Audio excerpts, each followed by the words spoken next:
Welcome to True.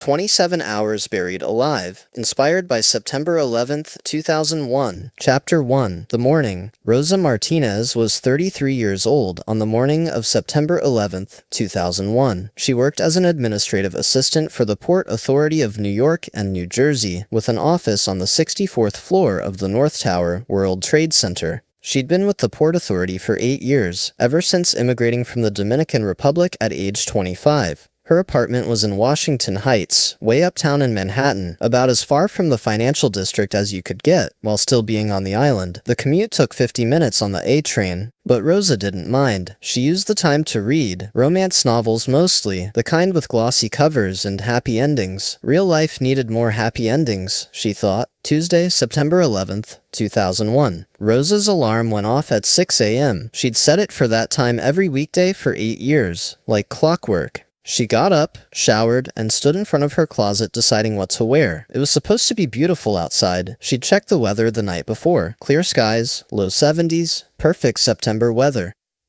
She chose a light blue blouse and black slacks. Professional, but comfortable. She applied minimal makeup, just enough to look polished, and I pulled her long, dark hair back in a ponytail. At 33, Rosa still looked young, though she felt older sometimes. 8 years in New York had aged her in ways that didn't show on her face. The city did that to people. By 6:45 a.m., she was out the door. She grabbed coffee from the bodega on the corner. The owner, Ahmed, had her order ready before she even asked. Light and sweet, like always, he said with a smile. You're the best, Ahmed. You have a good day, Miss Rosa. You too. At 7:10 a.m., Rosa descended into the subway station at 175th Street. The platform was crowded with morning commuters, construction workers, hospital staff, office workers like her, all heading downtown to their jobs. The A train arrived at 7:14 a.m. Rosa boarded, found a seat, and opened her book. She was halfway through a story about a woman who falls in love with a mysterious stranger on a cruise ship. It was predictable, but comforting in its predictability. The train rumbled downtown. Rosa didn't pay much attention to the stops. She'd made this journey so many times, she could do it with her eyes closed. 168th Street, 145th, 125th. The train got more crowded at each stop. By the time they reached 59th Street at 7:42 a.m., Rosa was squeezed between a man in a construction vest and a woman talking loudly on a cell phone. At 8:05 a.m., the train pulled into Chambers Street. Rosa closed her book, stood up, and moved toward the doors. The station was just a few blocks from the World Trade Center. She emerged onto the street at 8:08 a.m. into the most beautiful morning she'd seen in weeks. Clear blue sky, not a single cloud. Warm, but not hot, the kind of day that made you glad to be alive in New York City. Rosa walked the 3 blocks to the World Trade Center plaza. She passed street vendors setting up their carts, business people hurrying to their offices, tourists already taking pictures of the towers. The Twin Towers rose above everything, massive and imposing and somehow graceful despite their size. Rosa had worked in the North Tower for 8 years, but she still felt a little thrill every time she saw them. There was something about their scale that made you feel small and important at the same time. At 8:15 a.m., Rosa entered the North Tower lobby. The vast marble space was busy with the morning rush. Hundreds of people streaming toward the elevator banks, security guards at their posts, the sound of footsteps and conversations echoing off the high ceilings. Rosa showed her ID badge to security and headed for the elevators that served floors 44, 78. She pressed the call button at 8:17 a.m. The doors opened. She stepped inside with a dozen other people. Someone pressed 64. The elevator began its ascent. That familiar stomach-dropping sensation as it accelerated upward. Rosa checked her reflection in the polished elevator panel, smoothing a stray hair back into place. The elevator reached the 64th floor at 8:20 a.m. Rosa stepped out into the Port Authority offices. The space was open plan, with cubicles arranged in neat rows, large windows offering views of Manhattan and New Jersey. Rosa's desk was near the windows on the north side. She could see all the way to Central Park on clear days like this. Morning, Rosa, her colleague Jennifer called out from the next cubicle. Morning, Jen. Beautiful day. Gorgeous. Makes you want to play hooky, right? Rosa laughed. Every day makes me want to play hooky. She set her purse in her desk drawer, turned on her computer, and logged in. The screen showed 8:23 a.m. She had 7 minutes before her workday officially started at 8:30. She used the time to check her personal email, a message from her mother in Santo Domingo, asking when Rosa was going to visit, a promotional email from a department store, nothing urgent. At 8:30 a.m., Rosa started her day. She pulled up her task list, data entry for permit applications, some filing that needed to be done, a meeting at 10 a.m. with her supervisor about the quarterly budget. Normal Tuesday morning stuff, boring but steady. Rosa liked steady. Steady was good. She worked through her emails, responding to inquiries from contractors and engineers. At 8:40 a.m., she got up to get coffee from the break room. The pot was full. Someone had just made a fresh batch. Rosa poured herself a cup, added cream and sugar, and stood by the window for a moment, looking out at the city. From the 64th floor, you could see everything. The East River, the Brooklyn Bridge, the Statue of Liberty in the distance, helicopters buzzing around like insects, boats cutting white trails through the harbor. It was a view Rosa never got tired of. She checked her watch. 8:44 a.m. Time to get back to work. She turned away from the window and started walking back to her desk, coffee in hand. At exactly 8:46 a.m., the world exploded. Chapter 2. Impact. The sound came first. Not an explosion exactly, more like the loudest thunder Rosa had ever heard, but deeper, coming from inside the building itself. The floor beneath her feet lurched violently. Rosa stumbled, fell, her coffee cup flying from her hand and shattering on the floor. Around her, people were screaming. The building was shaking, not swaying like it did during high winds, actually shaking, vibrating like something massive had hit it. The lights went out, emergency lighting kicked in, painting everything in dim red. The windows, those massive windows Rosa had just been looking through, some of them shattered, sending glass spraying inward. Rosa pulled herself to her feet, her mind trying to process what was happening. Earthquake, explosion, bomb, around her, chaos, people running, people crying, someone shouting to stay calm. The smell of jet fuel, sharp, chemical, wrong, filling the air. What happened? Jennifer was beside her, blood streaming from a cut on her forehead. I don't know, we need to get out. The fire alarm was screaming. The PA system crackled to life with a calm voice that seemed insane given the circumstances. May I have your attention, please? We have a situation in the building. Please evacuate in an orderly fashion using the emergency stairwells. Do not use the elevators. Proceed to the nearest stairwell and descend calmly. Rosa grabbed her purse from her desk drawer, not because she cared about her belongings, just because it was there and her hands needed something to hold. She and Jennifer joined the stream of people moving towards stairwell A. Everyone was trying to stay calm, trying not to panic, but you could feel the terror underneath. Something terrible had happened. They didn't know what, but they knew it was bad. At 8:48 a.m., Rosa entered stairwell A. The stairwell was already crowded with people from the floors above, all moving down in a steady stream. The emergency lighting cast everything in strange shadows. People were quiet mostly, saving their breath for the descent. 64 floors. Over 1,200 steps to the ground. Rosa started down, one step at a time. The stairwell was narrow, only room for 2 people side by side. Everyone stayed to the right, leaving the left lane clear for emergency responders, who would need to come up. Rosa's legs were already shaking, whether from fear or exertion she couldn't tell. As they descended, information filtered through the crowd, passed person to person, like a game of telephone. Someone said a plane hit the building. A small plane. Accident. I heard it was a bomb. Terrorist attack. The impact was somewhere around the 90s, way above us. Rosa listened, but didn't join the speculation. She just focused on moving. Step by step, floor by floor. Don't think about what happened. Don't think about what might happen. Just move. At the 60th floor, they passed a woman who'd twisted her ankle. 2 men were helping her, one on each side, supporting her weight. Everyone made room, pressed against the walls to let them through. Rosa was proud of that. In the midst of panic, people were still helping each other. At the 55th floor, Rosa felt the building shake again. Not as violent as the first time, but enough to make everyone freeze for a second, hands gripping the railings, waiting to see if the building would hold. It held. They kept moving.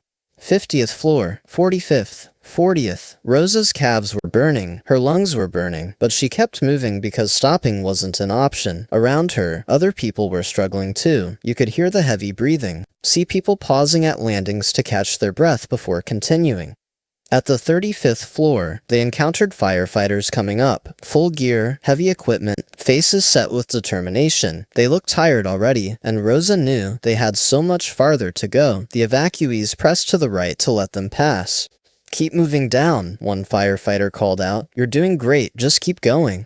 Rosa wanted to tell them to turn around, to come back down with them, that going up was crazy, but she didn't. They had a job to do. People were trapped above. People were hurt. These firefighters were going to help them, no matter the cost. At 8:59 a.m., when Rosa was somewhere around the 30th floor, she felt another massive vibration. The building shook. People screamed. But this shake was different. It didn't feel like it came from their building. It felt like it came from outside. Later, Rosa would learn that was the moment the second plane hit the South Tower. But in the stairwell, all they knew was that something else terrible had happened. "Keep moving," someone shouted. "Don't stop. Just keep moving." Rosa kept moving. 25th floor, 20th, 15th. So close now. Her legs felt like rubber. She was using the handrail to pull herself down, step by step. Other people around her were in similar shape. Everyone exhausted, everyone pushing through because they had no choice. 10th floor, 5th floor, almost there. At 9:03 a.m., Rosa emerged from stairwell A into the lobby. The beautiful marble space she'd walked through 45 minutes ago was destroyed. Water flooding from broken sprinkler pipes, ceiling tiles hanging down, debris everywhere. But there were people, firefighters, police, Port Authority personnel, directing everyone out. "Keep moving! Out to the street! Don't stop!" Rosa stumbled through the lobby, through the destroyed entrance, out onto the plaza. The morning air hit her face, smoky, filled with ash, but it was outside air, and it meant she was out of the building. She looked up at the North Tower, smoke and flames pouring from somewhere way above where she'd been, debris falling, papers fluttering down like snow, and the sound, a deep rumbling that didn't stop. Rosa started walking away from the building, joining the thousands of other people streaming away from the towers, everyone moving north, away from the disaster, towards safety.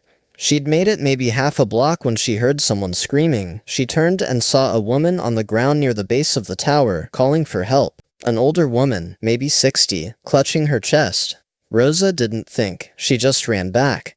Chapter 3. The Choice. The woman was collapsed against a concrete planter at the edge of the plaza, about 50 feet from the North Tower entrance. She was heavy-set, maybe 250 pounds, wearing a purple dress that was torn and stained with soot. Her face was gray, not from ash, but from lack of oxygen. "Help me," the woman gasped. "Can't breathe." Rosa dropped to her knees beside her. "I'm here. What's wrong?" "Heart. My heart." The woman clutched at her chest. "My pills. Left them. In my desk." Rosa looked around frantically. People were streaming past, everyone fleeing the towers. A few people slowed, saw the woman, saw Rosa, and kept moving. Rosa didn't blame them. Every instinct was screaming to run, to get away, to save yourself.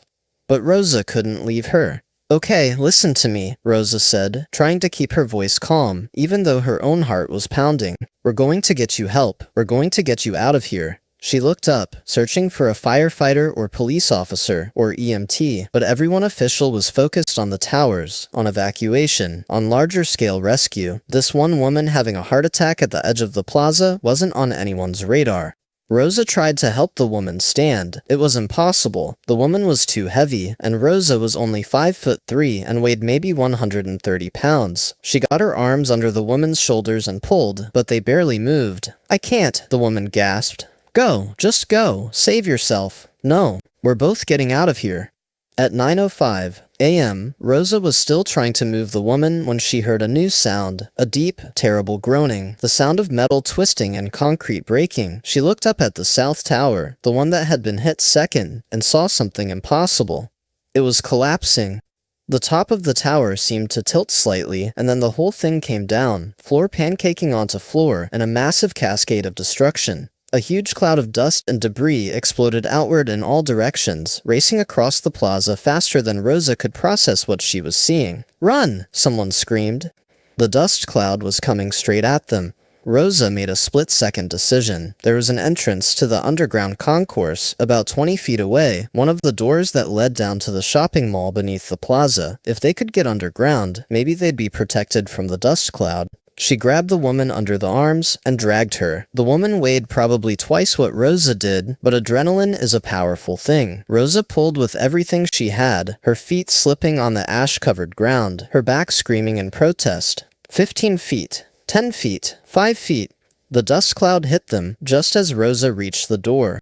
Everything went black, the air filled with dust so thick, Rosa couldn't see her own hands. She couldn't breathe. She pulled her shirt up over her mouth and nose, still dragging the woman, and managed to get them through the door and down the first few steps into the concourse. The dust was slightly less thick underground, but not much. Rosa could hear the woman beside her wheezing, struggling for air. She could hear screams and shouts from somewhere in the darkness. She could hear a rumbling that seemed to go on forever. And then she heard something else, a new sound coming from above them, a groaning, creaking sound that kept getting louder. "We need to move deeper," Rosa said, though she didn't know if the woman could hear her. "We need to get away from the entrance."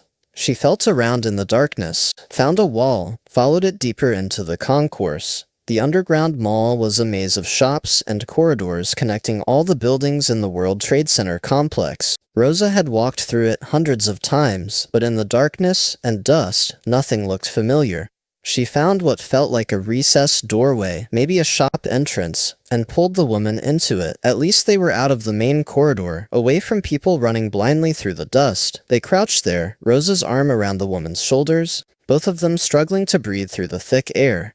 "What's your name?" Rosa asked, as much to keep the woman conscious as to actually know. "Patricia," the woman wheezed. "Patricia Williams." "I'm Rosa. We're going to be okay, Patricia. We just need to wait for the dust to settle." But even as Rosa said it, she felt the building shake again. That same terrible groaning sound, but louder now, much louder, and closer. "Oh God," Patricia whispered. "That's our building, the North Tower." Rosa's blood ran cold. She realized Patricia was right. The South Tower had already collapsed. Now the North Tower, their building, the one they'd just evacuated, was coming down too. At 10:28 a.m., the North Tower collapsed. The sound was indescribable. Imagine the loudest thing you've ever heard, then multiply it by 1,000. The roar of falling concrete and twisting steel and shattering glass all mixed together. The ground shook like an earthquake. The walls around them trembled. Dust poured down through every crack and crevice, filling the air until breathing was nearly impossible. And then, something shifted above them. Rosa felt rather than saw the ceiling beginning to collapse. She threw herself over Patricia, trying to protect her, as debris started raining down. Something massive hit Rosa's back. She felt a sharp pain in her left leg, more debris piling on top of them, crushing down, forcing them to the ground. Rosa tried to move, to push it off, but there was too much weight. They were being buried. The last thing Rosa remembered before losing consciousness was Patricia's hand gripping hers in the darkness, and the sound of Patricia praying in a whisper, "Our Father, who art in heaven." Then everything went black. Chapter 4. Darkness. Rosa didn't know how long she was unconscious. Could have been minutes, could have been hours. When she came to, the first thing she noticed was the pain. Her back, her left leg, her head, everything hurt. The second thing she noticed was the silence. After all that noise, the collapse, the roaring, the screaming, the silence was almost worse. It was so complete, so total, that for a moment Rosa thought she'd gone deaf. Then she heard it, a faint sound, breathing, not her own, someone else's, Patricia.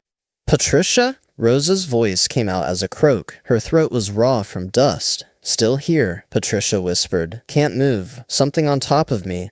Rosa tried to move, and immediately regretted it. Pain shot through her left leg so sharp, it made her cry out. She reached down and felt wetness. Blood. Something had hit her leg. She couldn't tell what in the darkness. Something heavy, maybe a piece of concrete or steel beam. Her leg was pinned. She took stock of their situation. They were in complete darkness. Not just dark, but the kind of absolute darkness where you can't see your hand in front of your face. The air was thick with dust and hard to breathe. They were trapped under debris, surrounded by the wreckage of the collapsed tower, and nobody knew they were there.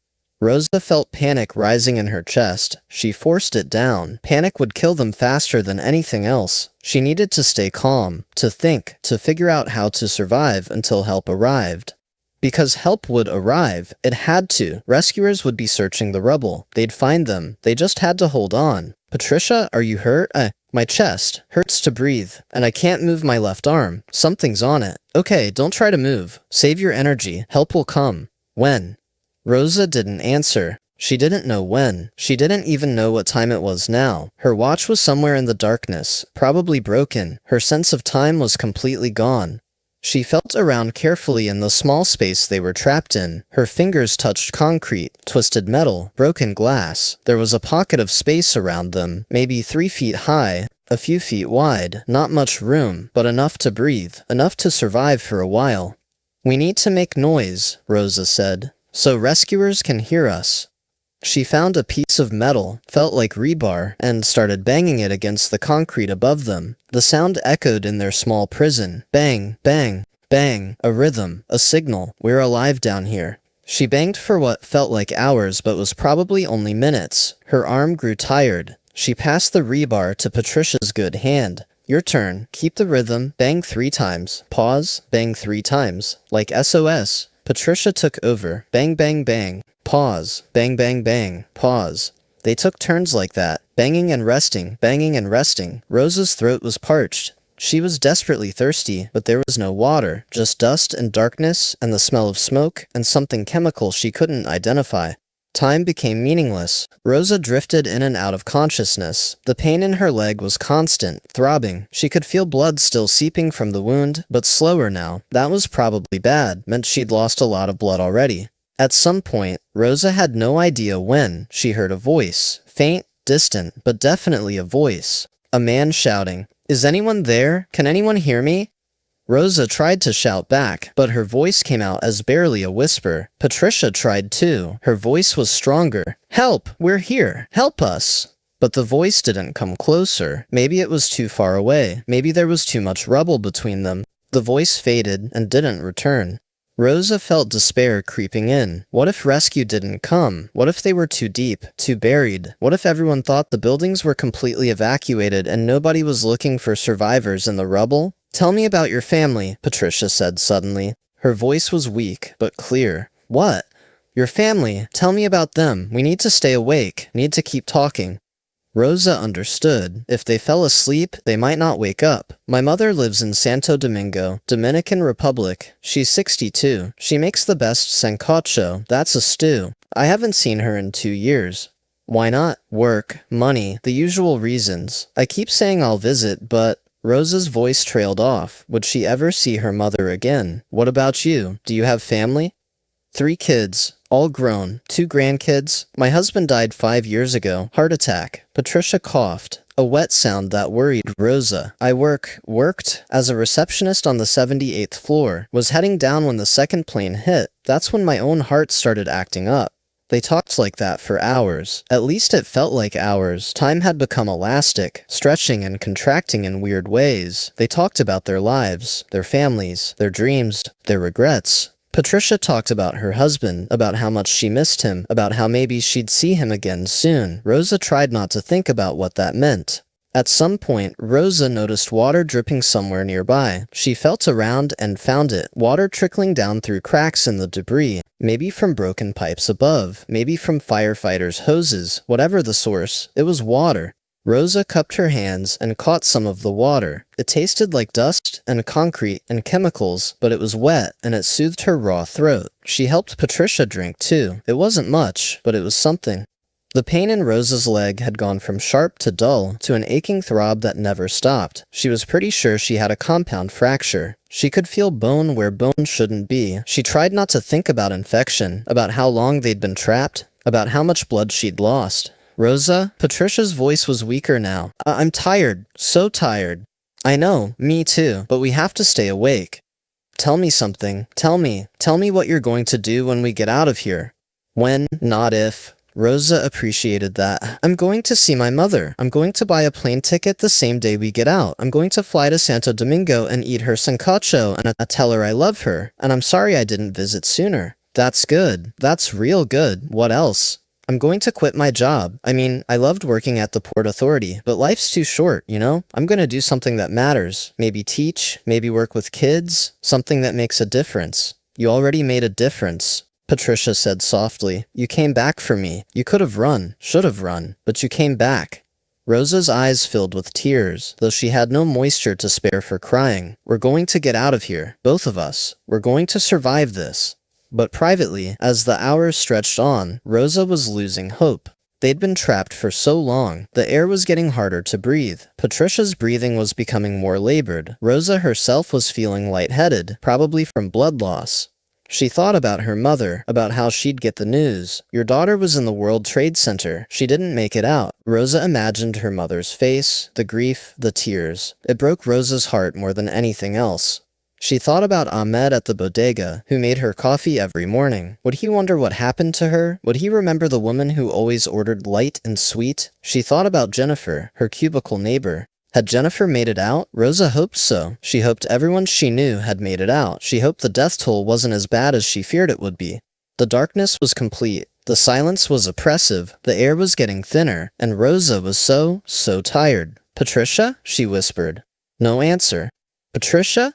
Still no answer. Rosa felt for Patricia's hand in the darkness, found it. It was still warm. She felt for a pulse at Patricia's wrist. It was there, faint but steady. Patricia was unconscious, but alive. Rosa held Patricia's hand and drifted in and out of awareness. She had dreams that felt real. Walking through the plaza, sun shining, towers standing tall. She had hallucinations, voices calling her name, lights in the darkness that vanished when she tried to focus on them. At some point, the banging started again. Not Rosa's banging. She'd long since dropped the rebar. This was different, regular, rhythmic, coming from somewhere above them. The sound of machinery, of digging. Rosa tried to respond, to make noise, but she was so weak. She managed a feeble knocking against the debris, then fell back, exhausted. The banging stopped. The silence returned. Rosa felt despair crush down on her like the concrete above. They hadn't heard her. They'd moved on. They were digging somewhere else. She was going to die here, in the darkness, trapped under the rubble of the North Tower, never seeing her mother again, never seeing the sun again, never doing all the things she'd promised herself she'd do if she got out. Rosa closed her eyes and let herself drift. Chapter 5. Voices. The first voice Rosa heard sounded like an angel. "I've got something here. Quiet. Everyone quiet." Rosa's eyes flew open. That was a real voice, not a hallucination, real. She tried to respond, but her voice wouldn't work. She tried to bang on something, but she couldn't lift her arms. All she could do was breathe, and even that was getting harder. "I heard something," the voice said, closer now. "Like breathing. There's someone alive down here." More voices, more sounds of digging. Rosa felt vibrations through the debris, machinery moving, tools scraping against concrete. They were close. They were so close. "Hello? Can you hear me? If you can hear me, make a noise. Any noise." Rosa summoned every bit of strength she had left. She opened her mouth and screamed. It came out as barely a whisper, a croak, but it was sound. "There! I heard it again. We've got survivors. Get me more hands down here. Now!" The digging intensified. Rosa could hear multiple voices now, all coordinating, all working together. She could see light, actual light, filtering through cracks in the debris above her. After so many hours of absolute darkness, the light was almost painful. "Hang on," a voice called down. "We're coming for you. Just hang on a little longer." Minutes passed, or maybe hours. Rosa had lost all sense of time, but the light grew stronger. The sounds of digging grew closer, and then, suddenly, a piece of debris above her shifted, moved, was lifted away. Light poured in, real light. Rosa couldn't see clearly. Her eyes had adjusted to the darkness, but she could make out shapes. People, rescuers, firefighters in their gear, covered in ash and dust. "I've got eyes on them," someone called out. 2 female survivors, one conscious, one unconscious, both trapped under debris. "We need medical down here." A face appeared above Rosa, a firefighter, middle-aged, with kind eyes and a dust-covered face. "Hey there," he said gently. "I'm Captain Mike Davis, FDNY. We're going to get you out of here. What's your name?" "Rosa," she croaked. "Rosa Martinez." "Okay, Rosa, you're doing great. How badly are you hurt?" My leg. Can't move it. My friend Patricia. She needs help. Heart condition." "We're going to help you both. Just stay calm. We need to remove some more debris before we can get you out. It's going to take a little time, but we're not leaving without you." More firefighters appeared. They worked carefully, deliberately, removing debris piece by piece. Rosa watched them work. These men and women who'd been digging through rubble for hours, looking for survivors. They were exhausted. She could see it in their faces, but they didn't stop, didn't slow down. They just kept working. A paramedic crawled into the space they'd cleared. She had a flashlight and a medical bag. "Hi, Rosa. I'm Sarah. I'm going to check you out, okay?" Sarah shone the light in Rosa's eyes, checked her pulse, examined the leg injury as best she could in the cramped space. "You've lost a lot of blood," Sarah said, "but you're stable. We're going to get an IV started and get some fluids in you. Then we'll work on getting you out on." Sarah moved to check Patricia. Rosa couldn't see her face, but she could hear the concern in her voice. "This woman needs immediate evacuation. She's in cardiac distress. We need to move now." The firefighters intensified their efforts. More debris cleared. More space opened up. Finally, enough room to maneuver. "Okay, we're going to take Patricia out first," Captain Davis said. "Then we'll come back for you, Rosa. I promise we're coming back." They worked Patricia onto a backboard, secured her, and carefully passed her up through the opening they'd created. Rosa watched her go. This woman she'd only met hours ago, but who she'd shared the most intense experience of her life with. Then the rescuers turned their attention to Rosa's leg. The piece of concrete pinning it was massive. Took 4 firefighters to lift it enough for them to slide Rosa free. The pain was excruciating. Rosa screamed, couldn't help it, but then the weight was gone, and they were lifting her onto a backboard, strapping her in. "All right, Rosa," Captain Davis said. "We're taking you out now. You ready?" "What time is it?" Rosa asked. She needed to know, needed to understand how long she'd been trapped. Captain Davis checked his watch. "It's 1:17 p.m., September 12th. September 12th, Rosa had been trapped for 27 hours. 27 hours in the darkness. 27 hours thinking she was going to die. But she hadn't died. She was alive. They were pulling her up through the debris, up toward the light, up toward the surface. Rosa could see sky now, that same beautiful blue sky from yesterday morning, though it was hazy with smoke. They emerged onto what had been the plaza, or what was left of it. Rosa looked around and couldn't believe what she was seeing. Where the Twin Towers had stood just yesterday, there was nothing. Nothing but a massive pile of twisted steel and pulverized concrete. The towers were gone. Completely gone. All 110 floors of each one reduced to rubble. Rosa started crying. She couldn't help it. The towers where she'd worked for 8 years. The buildings she'd walked into every morning. The place where thousands of people had come to work yesterday, same as any other Tuesday. Gone. "Don't look," Sarah the paramedic said gently, blocking Rosa's view. "Just focus on me. You're going to be okay. You're safe now." They carried her on the stretcher across the debris field. Rosa caught glimpses of the rescue operation. Hundreds of firefighters, police officers, rescue workers, all digging through the rubble, searching for survivors. She wanted to tell them thank you, wanted to tell them they were heroes, but she couldn't find the words. An ambulance was waiting at the edge of what had been the plaza. They loaded Rosa inside. The last thing she saw before the doors closed was Ground Zero. That's what people were already calling it. Smoke rising from the rubble, American flags planted in the debris, rescuers working under massive floodlights. Then the doors closed, the sirens started, and they were moving. Rosa closed her eyes and let herself believe it was real. She was alive. After 27 hours trapped under the rubble, she was alive. Chapter 6. The Hospital. Bellevue Hospital was overwhelmed. Rosa learned this from the paramedics as they wheeled her stretcher through the emergency entrance. Every hospital in Manhattan was overwhelmed. Thousands of injured. Hundreds critically wounded, the dead still being counted. They rushed Rosa into a trauma bay. Doctors and nurses swarmed around her, cutting away her clothes, starting more IVs, examining her injuries. Someone was asking her questions. Name, age, medical history, allergies. Rosa answered on autopilot, still not quite believing she was really here, really alive. "Compound fracture of the left tibia and fibula," a doctor was saying. "Significant blood loss. Possible internal injuries. Get me a CT scan and type and cross for 4 units.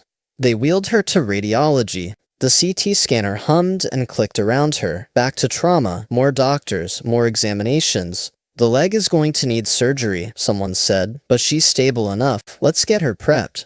Before surgery, a nurse leaned over Rosa. "Is there anyone we can call? Family? Friends?" Rosa gave them her mother's number in Santo Domingo. "Tell her I'm alive. Please, just tell her I'm alive." The anesthesiologist appeared beside her. "Rosa, I'm going to give you something to help you sleep. When you wake up, the surgery will be over. Count backwards from 10 for me. 10, 9, 8. Rosa's eyes closed. When she woke up, the first thing she noticed was the pain was different, still there, but muted, controlled. The second thing she noticed was her mother's face. "Mommy?" Rosa's voice was hoarse. Her mother grabbed her hand, tears streaming down her face. She was speaking rapid Spanish, half prayer, half gratitude. Rosa caught fragments. "Gracias a Dios, my baby. I thought I lost you." "I'm here, Mommy. I'm okay." Her mother kissed Rosa's forehead, her cheeks, still crying, still praying. Behind her, Rosa could see a doctor waiting patiently. "Mrs. Martinez," the doctor said gently, "I need to speak with your daughter for a moment." Rosa's mother nodded and stepped back, though she kept hold of Rosa's hand. The doctor, a woman in her 40s with tired eyes, pulled up a chair. "Rosa, I'm Dr. Sarah Kim. You were very lucky. The leg injury was serious. We had to insert a rod and several pins to stabilize the bones. You'll need physical therapy, and it's going to be a long recovery. But you'll walk again. You'll be okay." "Patricia," Rosa said suddenly, "the woman I was trapped with. Patricia Williams. Is she—" Dr. Kim's expression softened. "She's alive. She had a heart attack, and she's in intensive care, but she's stable. You saved her life, Rosa. If you hadn't gotten her to that sheltered area, if you hadn't stayed with her, she wouldn't have made it." Rosa started crying. Relief, exhaustion, grief. Everything she'd been holding back for 27 hours came flooding out. Her mother held her while she sobbed. When Rosa finally calmed down, Dr. Kim was still there. "There are some people who'd like to talk to you. Reporters. They're calling you and Patricia the last survivors pulled from the rubble. But you don't have to talk to anyone if you don't want to. It's completely up to you."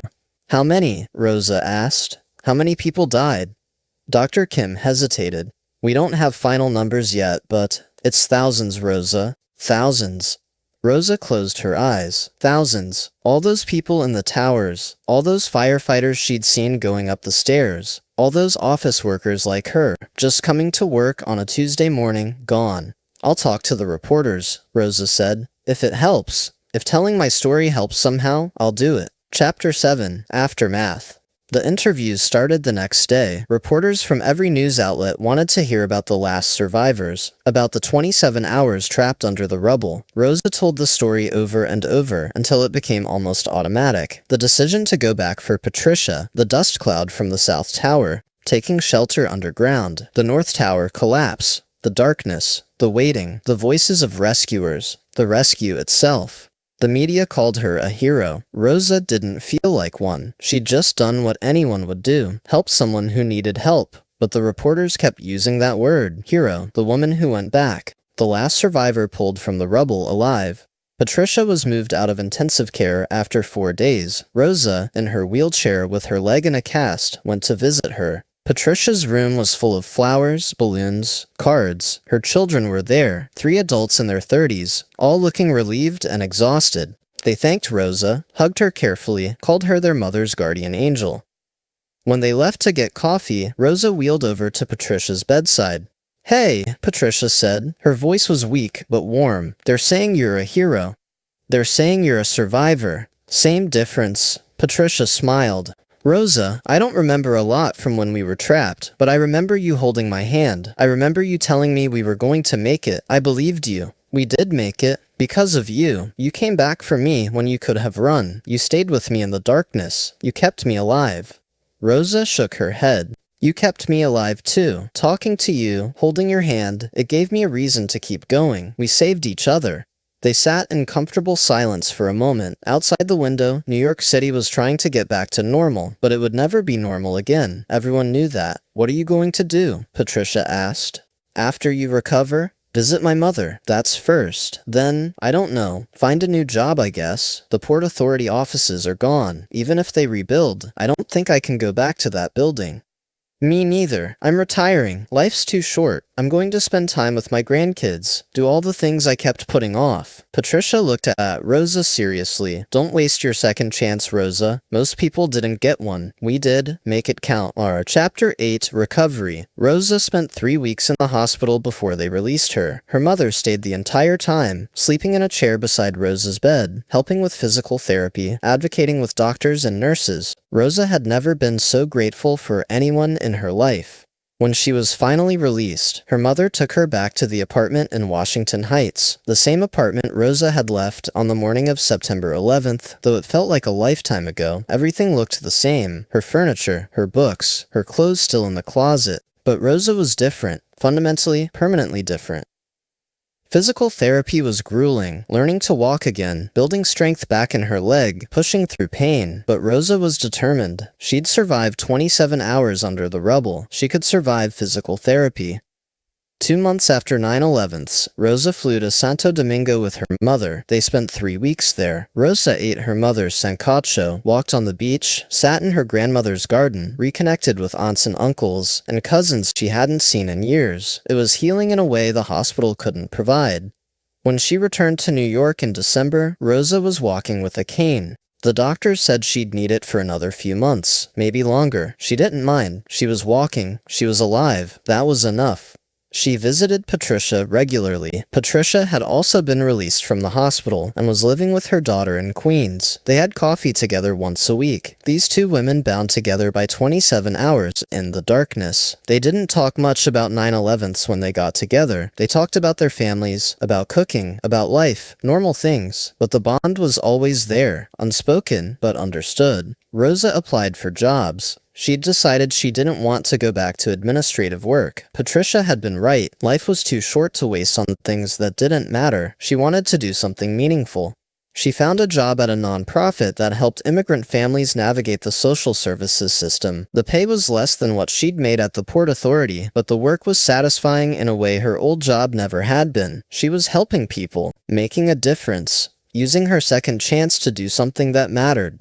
Chapter 9, Ground Zero. September 11th, 2002, 1 year later.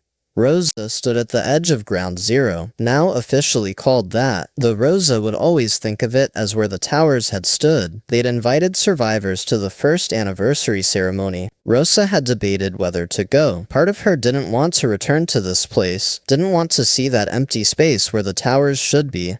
But another part of her knew she had to, for the people who didn't survive, for the firefighters who'd pulled her out, for Patricia, standing beside her, also staring at the void where the towers had been.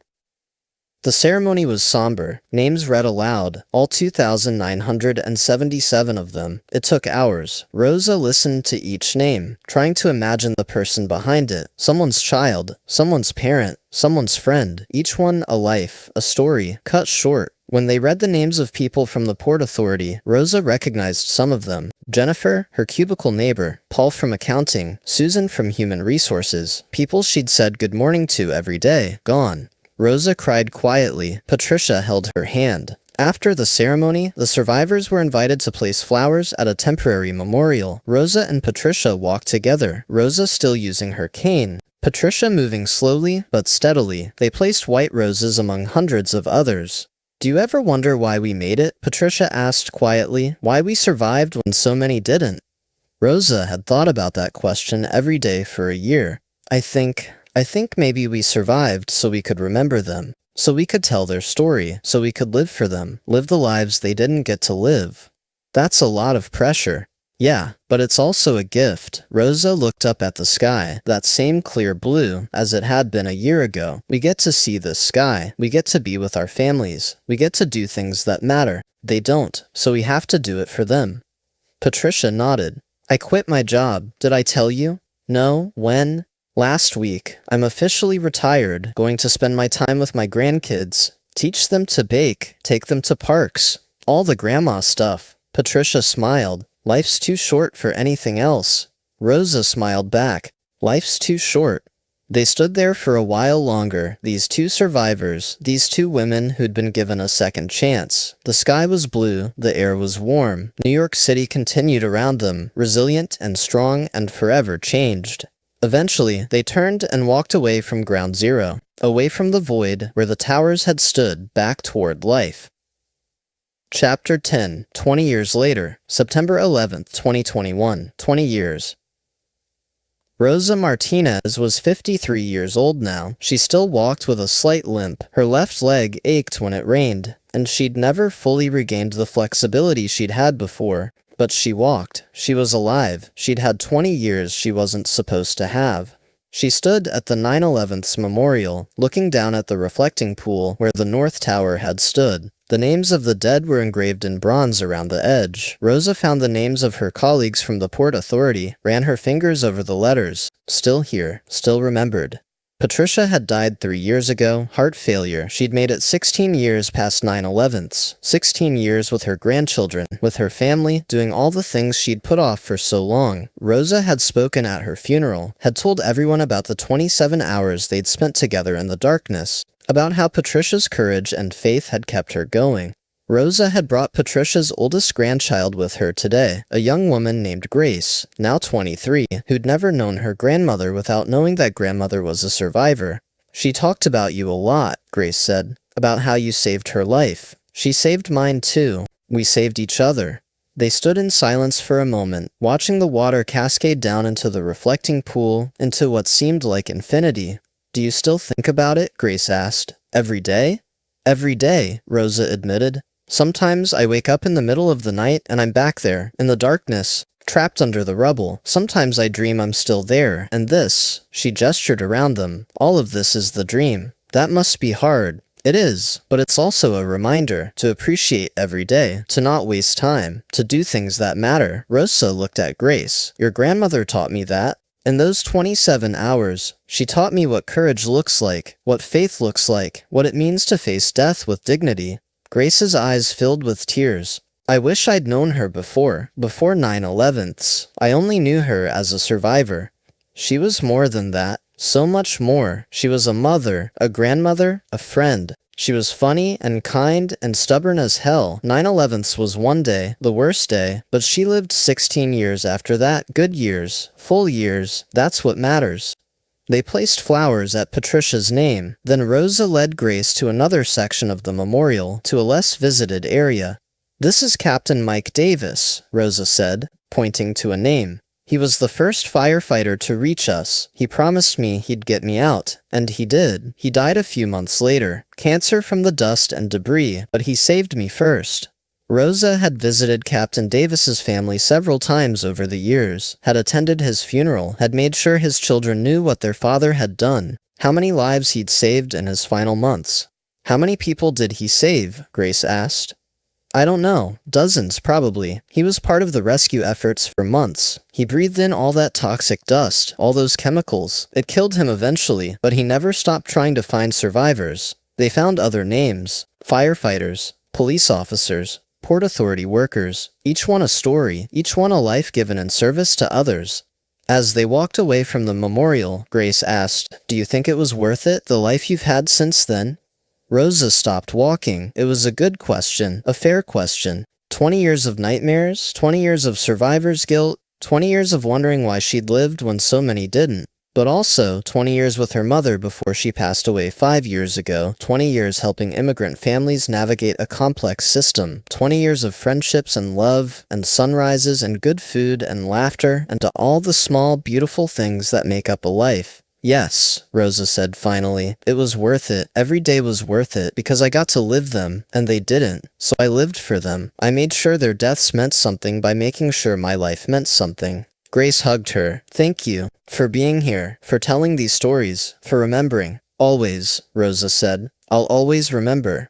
Epilogue. Rosa Martinez volunteers at the 9/11's Memorial Museum 3 days a week now. She gives tours to school groups, telling them about that day, about what happened, about the people who died, and the people who survived. She always starts her tours the same way. My name is Rosa Martinez. On September 11th, 2001, I made a choice. I saw a woman who needed help, and I went back for her instead of running away. That choice trapped me under the rubble of the North Tower for 27 hours. It almost killed me, but it also saved my life in ways I didn't understand until much later. She shows them Patricia's name on the memorial, Captain Davis's name, her colleagues' names. She tells them about the darkness, about the fear, about the voices of rescuers who never gave up searching. And she always ends the same way. I'm alive today because of choice and chance, and the courage of rescuers who risked their own lives to save people they didn't know. I owe it to them, to the ones who saved me, and the ones who didn't make it out. To live fully, to love deeply, to make every day count. That's why I'm here. That's why I tell this story. So you'll understand that every day is a gift. Every breath is a gift. And the best way to honor those who died is to live well. The students ask questions. How scared were you? Did you think you'd die? Do you have nightmares? Rosa answers honestly. Yes, she was terrified. Yes, she thought she'd die. Yes, she still has nightmares. But she also has life. She has memories and relationships and purpose. She has 27 hours in the darkness that taught her what really matters. After the tour, Rosa walks through the memorial one more time. It's evening now. The lights are coming on, illuminating the names, the water, the void where the towers stood. She finds Patricia's name and places her hand on it. Still here, Patricia, still remembering, still making it count. The water falls. The names glow in the lights, and Rosa Martinez, survivor of 27 hours under the rubble, walks away into the city she loves, grateful for every step.